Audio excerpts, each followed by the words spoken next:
Shalom Bapak Ibu. Sekali lagi shalom. Tetap bersemangat kita, amin. Nah Bapak Ibu Saudara, tema kita untuk bulan ini yaitu ketaatan membawa berkat, atau berkat karena ketaatan. Hari ini saya mengajak kita langsung saja membuka kebenaran firman Tuhan. Kita lihat di dalam Lukas pasal yang kelima, ayat 1 sampai yang ke-8. Lukas pasal yang kelima, ayat 1 sampai ke-8. Kita baca bergantian Bapak Ibu Saudara. Saya akan baca ayat ganjil, Bapak Ibu membaca ayat yang genap. Kita akan mulai. Judulnya penjala ikan menjadi penjala manusia. Pada suatu kali Yesus berdiri di pantai Danau Genesaret, sedang orang banyak mengerumuni dia hendak mendengarkan firman Allah.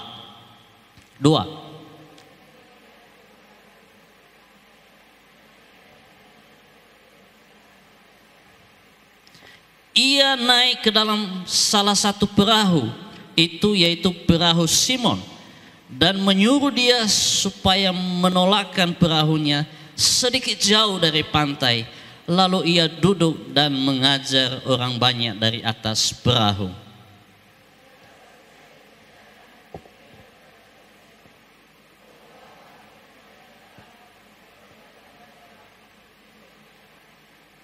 Simon menjawab, "Guru, telah sepanjang malam kami bekerja keras dan kami tidak menangkap apa-apa. Tetapi karena Engkau menyuruhnya, aku akan menebarkan jala juga."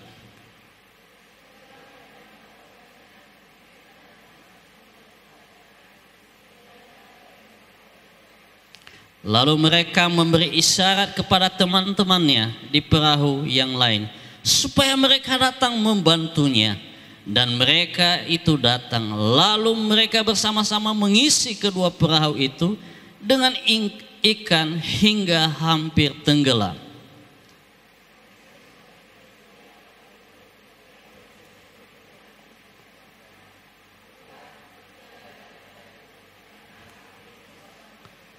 Nah Bapak Ibu Saudara, dari firman yang kita belajar hari ini, dan tema kita juga bulan ini tentang ketaatan, maka saya memberi topik hari ini, ketaatan mendatangkan berkat.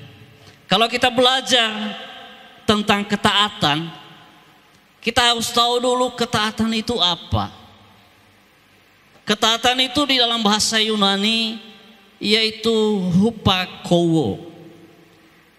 Kata hupakowo terbagi dua suku kata, yaitu hupo dan akowo.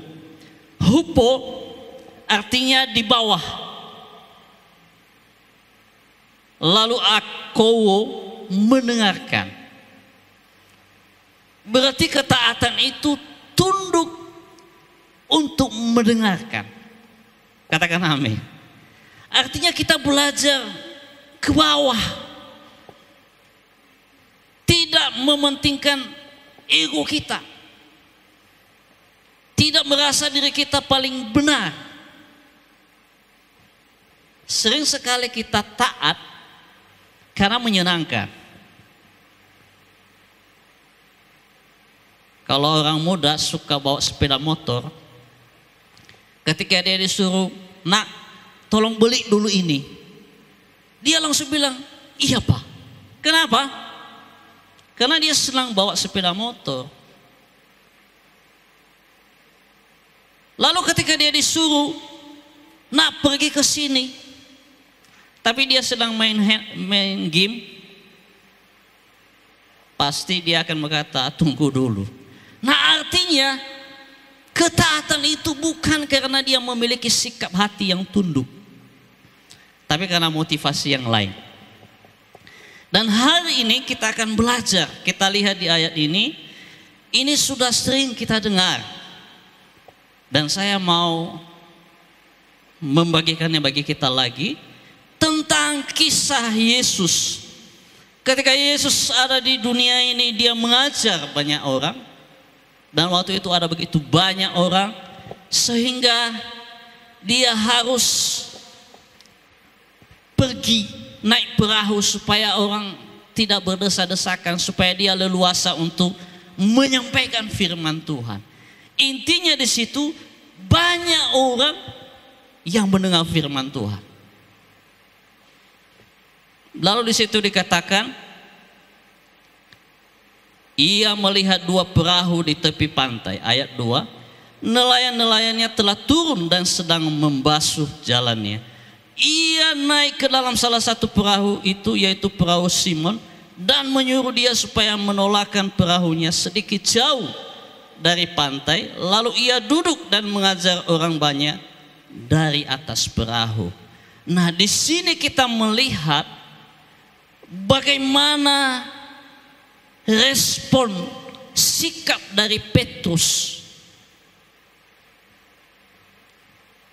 Apakah dia taat atau tidak? Sehingga nantinya dia mendapat berkat yang luar biasa. Sehingga dia mendapat mukjizat yang luar biasa. Kita bisa lihat ada beberapa hal sikap Petrus. Oleh karena dia taat. Di ayat 3 ini berkata, di ayat 3, ia naik ke dalam salah satu perahu, yaitu perahu Simon, dan menyuruh dia supaya menolakkan perahunya sedikit jauh dari pantai. Lalu ia duduk dan mengajak orang banyak dari atas perahu.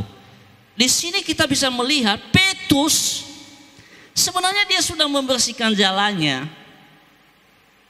Sebenarnya udah nggak mau dia kalau misalnya dia disuruh naik perahunya lagi. Dia berkata, capek aku Tuhan, capek aku guru, ngapain lagi saya guru naik perahu saya, ini sudah mau beres-beres saya. Saya percaya juga kalau misalnya kita di rumah sudah beres-beres nyuci piring, lalu tiba-tiba ada yang ngambil piring lagi. Kadang-kala kalau kita orang yang tidak punya sikap hati yang baik, pasti marah kita. Petrus sikap hatinya yang baik, ketaatannya, dia memberi hidupnya dipakai Tuhan. Dia bilang, ya sudahlah Tuhan, naiklah di atas perahu saya. Padahal semalaman dia udah capek. Sebenarnya Petrus sudah mengalami kegagalan. Sepanjang malam dia mencari ikan, tapi tidak dapat ikan. Di dalam kegalauannya, di dalam dia sedang terpuruk sebenarnya. Sebenarnya kalau dia tidak memiliki sikap hati yang taat, dia pasti nggak mau. Dia pasti berkata, saya pun kecewa nggak dapat ikan malam ini. Tapi Petrus, dia memberi dirinya dipakai Tuhan. Sekalipun keadaannya sulit, mungkin dia pulang ke rumah tidak ada ikan, tidak ada yang dibawa, tapi dia disuruh lagi untuk apalagi mempersiapkan perahunya lagi dipakai oleh seorang guru yang namanya Yesus. Sikap hati Petrus itu, dia taat, dia ikuti, ya okelah Tuhan, pakailah perahu saya ini. Dan setelah itu, bukan hanya itu sikap Petrus, ketaatannya. Yang kedua, di ayat 4, setelah selesai berbicara, ia berkata kepada Simon, bertolaklah ke tempat yang dalam dan tebarkanlah jalamu untuk menangkap ikan. Yang kedua, sikap dari Petrus yang memiliki ketaatan di dalam dirinya. Petrus tidak berbantah lagi dengan Yesus. Dia tidak bilang, Tuhan, mana lebih pandai kita? Saya ini pelaut, saya udah biasa melaut, mencari ikan. Masa Tuhan suruh? Itu Tuhan menyuruh dia bukan di malam hari lagi, di siang hari. Mana dapat ikan? Petrus sudah tahu, enggak mau jungkir balik pun kalau siang hari enggak dapat ikan. Saya juga dulu suka waktu kecil sampai SMA saya suka mencari ikan pakai jala juga. Pengalaman saya di sungai banyak dapat ikan itu sama udang itu bukan di siang hari, tapi di malam hari. Sering dulu kami pergi menjala ikan, berangkat kami jam 4 sore, pulang jam 4 pagi. Dan banyak ikan dan udang juga yang kami dapat. Tapi coba siang hari, terang-terang. Paling nanti dapat tapi sulit. Lalu yang kedua, boleh kita di siang hari, tapi pada saat banjir sedikit lah. Nalawa kedamena molelaja. Dapat di situ. Nah, Petrus sebenarnya udah tahu. Udah paham dia mengenai bagaimana mencari ikan. Tapi dia tidak berbantah. Dia tidak memakai kemampuannya. Dia tidak memakai kepintarannya. Dia belajar taat. Sering sekali kita, Bapak Ibu, karena kita merasa pintar, kita langsung titik. Tidak lagi kita beri kesempatan untuk kita belajar taat. Apa jawab Simon di situ? Ayat 5 berkata, Simon menjawab, Guru, telah sepanjang malam kami bekerja keras dan kami tidak menangkap apa-apa. Tetapi di situ koma Bapak Ibu ya, bukan titik. Kalau dia berkata hanya sampai di situ, pasti dia tidak akan mau. Tapi koma di situ, tetapi karena engkau menyuruhnya, aku akan menebarkan jala juga. Perlu sekali membiarkan Tuhan menguji kita Bapak Ibu dengan ketaatan kita.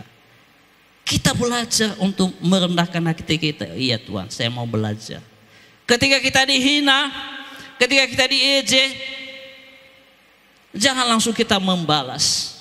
Amin Bapak Ibu. Kita beri ruang dulu untuk menenangkan hati kita. Kita beri ruang untuk kita belajar apa maksud Tuhan. Petrus, dia berkata, tapi karena engkau guru yang menyuruh, aku akan menebarkan jala. Petrus tidak menggunakan akal pikirannya, kepintarannya, tapi dia belajar merendahkan hatinya. Ya udahlah, saya ikuti saja. Dan di situ dia mengatakan, dia memanggil Yesus itu guru. Dia masih belum memanggil Yesus itu adalah Tuhan, masih guru. Karena dia masih di dalam pikiran yang masih ragu dengan apa yang Yesus sampaikan. Kita lihat lagi sikap apa lagi yang Petrus lakukan.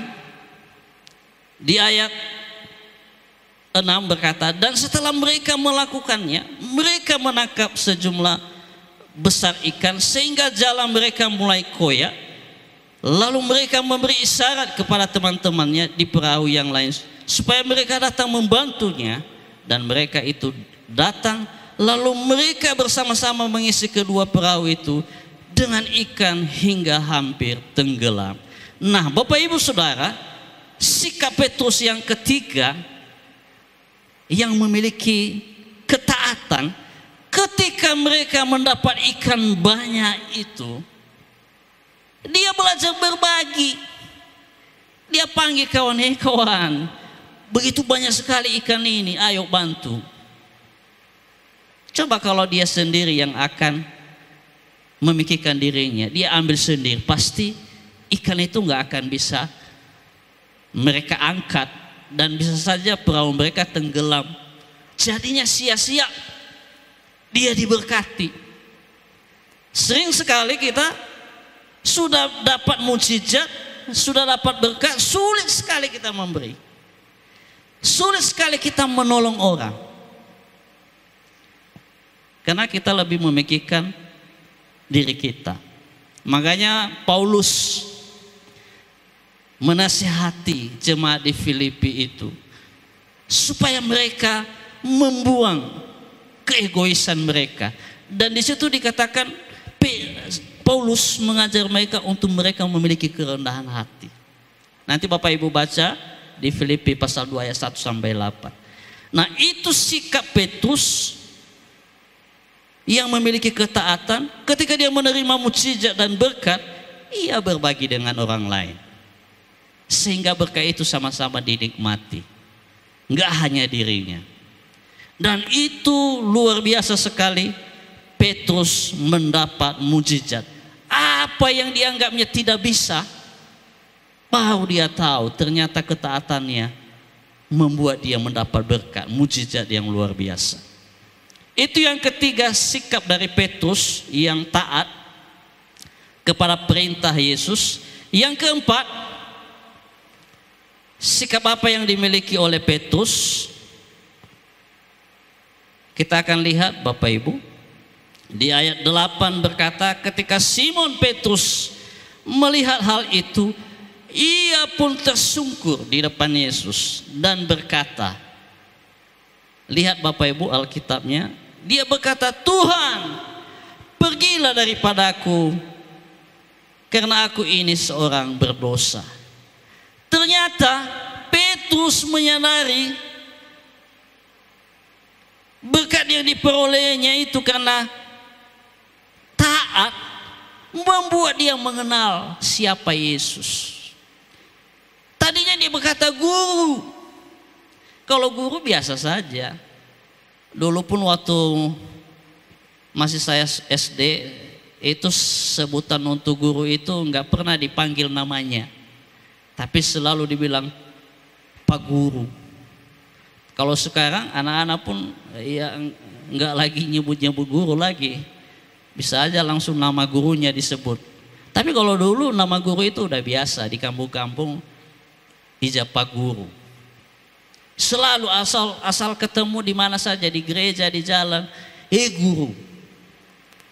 Dan Yesus sebutannya sebelum Petrus menerima berkat Tuhan, dia memanggil Yesus itu guru. Tapi di ayat 8 berkata, ketika Simon Petrus melihat hal itu, ia pun tersungkur di depan Yesus dan berkata, Tuhan, ketaatan kita mendatangkan berkat, dan atas berkat yang kita terima itu membuat kita mengenal Tuhan. Terima kasih Tuhan. Begitu banyak orang diberkati, begitu banyak orang memiliki banyak harta, tapi dia bukan semakin mengenal Tuhan, malah dia melupakan Tuhan. Nah, saya mau setiap kita Bapak Ibu jemaat Tuhan, kita diberkati baik, kita banyak harta baik, tapi ingat, lihatlah diri kita, apakah kita semakin mengenal Tuhan atau tidak. Itu ukurannya Bapak Ibu. Petrus dengan dia diberkati, dia makin mengenal siapa Yesus. Rupanya bukan hanya sekedar guru, dia Tuhan. Dia Allah yang luar biasa. Itulah sebabnya kita perlu taat di dalam hidup kita. Yang kelima, kita akan lihat sikap yang dimiliki oleh Petrus di dalam hidupnya. Masih di ayat 8. Pergilah, ayat 8, ketika Simon Petrus melihat hal itu, ia pun tersungkur di depan Yesus dan berkata, Tuhan, pergilah daripadaku, karena aku ini seorang berdosa. Ternyata Bapak Ibu, karena ketaatan Petrus, dia mampu menyadari hidupnya bahwa tidak ada apa-apanya hidupnya. Dengan tiba-tiba dia memiliki kerendahan hati. Dia memiliki sikap hati yang rendah. Ketaatan itu Bapak Ibu, kalau kita tidak memiliki kerendahan hati, tidak akan bisa kita lakukan. Ketika kita misalnya membawa kendaraan, tiba-tiba ada tanda untuk tidak bisa melewati itu. Kalau tidak kita memiliki kerendahan hati, pasti kita berkata, tidak apa-apa, masuk saja kita. Tapi kalau orang yang memiliki kerendahan hati, dia berkata, salah itu, udah ada tandanya. Kalau lagi misalnya kita mendapatkan uang jatuh di jalan. Saya sering dapat uang dulu jatuh di jalan. Kalau orang di situ, kita bisa melihat kalau orang itu memiliki kerendahan hati atau tidak. Ketika dia ketemu uang, dia lihat uang 50.000. Pasti awalnya dia melihatnya tertarik. Lalu kalau orang yang memiliki ketaatan, dia akan berkata, itu bukan punyaku, biar aja lah.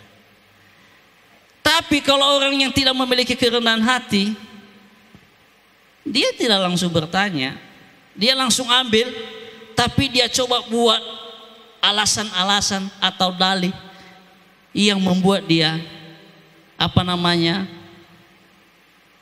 supaya dia seolah-olah tidak melakukan hal yang salah. Dia berkata, aku ambil saja, nanti ku kasih di tempat kolektor. Lalu setelah sudah masuk di kantong, berputar lagi pikirannya. Alima kedabale, maifuna. Dan itu orang yang tidak memiliki kerendahan hati. Dia mencoba mencari-cari alasan. Nah, yang kedua tadi, Petrus tidak mencari-cari alasan. Dia belajar, saya mau taat Tuhan, karena Engkau yang menyuruh saya.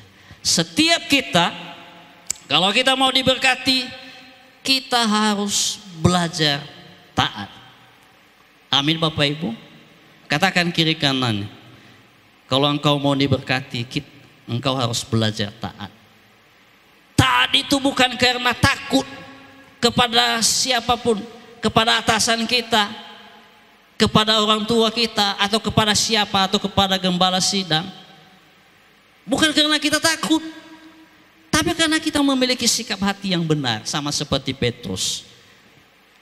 Sikap hati Petrus itu yang pertama tadi, dia memberi dirinya dipakai Tuhan, sekalipun sebenarnya keadaannya sulit. Itu sikap hatinya yang pertama. Yang kedua, Petrus tidak berbantah dengan apa yang disuruh Tuhan. Dia berkata, ya udahlah Tuhan, saya lakukan.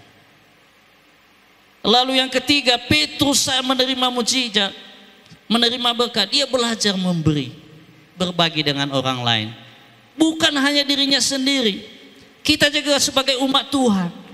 Karena kita sudah mendapat keselamatan daripada Tuhan, anugerah Allah yang menyelamatkan kita, kita juga belajar berbagi. Kita ceritakan Yesus itu kepada banyak orang. Kita sampaikan bahwa kawan, talifuse, keselamatan itu hanya di dalam Yesus. Yang keempat, berkat yang diperoleh oleh Petrus membuat dia mengenal siapa Yesus sebenarnya. Yang kelima, ketaatan membuat Petrus memiliki kerendahan hati. Kalau engkau hari ini semakin diberkati Tuhan, tapi makin sombong hidup kita, makin angkuh kita, makin merasa diri kita paling benar, paling hebat, tidak ada yang bisa selain kita, berarti jangan-jangan kita belum memiliki ketaatan yang benar. Saya percaya melalui firman ini, Tuhan mengajar kita supaya kita memiliki ketaatan di dalam hidup kita. Tuhan tidak mau kita menjadi orang-orang yang tidak taat. Dia mau hidup kita memiliki ketaatan supaya kita diberkati. Sama seperti Ishak. Kalau kita bisa melihat nanti di Kejadian pasal 26, di situ diceritakan Ishak taat kepada perintah Tuhan. Ketika Ishak berada di tanah Filistin, di tanah Gerar, lalu terjadi kelaparan di situ, Bapak Ibu Saudara. Tapi Tuhan berfirman kepadanya, jangan engkau pergi ke Mesir. Sebenarnya Ishak, anaknya Abraham, sebenarnya dia berpikir, bagaimana ini Tuhan? Di sini kelaparan, bagaimana saya tidak harus pindah? Seharusnya ada alasan kepada Ishak pindah ke Mesir. Tapi dia belajar untuk mendengar firman Tuhan. Dia berkata, iya Tuhan, saya tetap saja di tanah Gerar ini. Lalu waktu itu dikatakan, Ishak menabur benih, dia mendapat 100 kali lipat. Luar biasa Bapak Ibu, ketaatan daripada Ishak mendapat berkat yang luar biasa, bahkan 100 kali lipat. Itu artinya Bapak Ibu, kalau kita taat, Tuhan sangat menghargai ketaatan kita. Katakan amin. Kalau engkau hari ini belajar taat, ketika ada dosa yang Anda lakukan, tapi Anda mampu tidak melakukannya, karena engkau taat pada firman Tuhan, Anda sangat menghargai itu.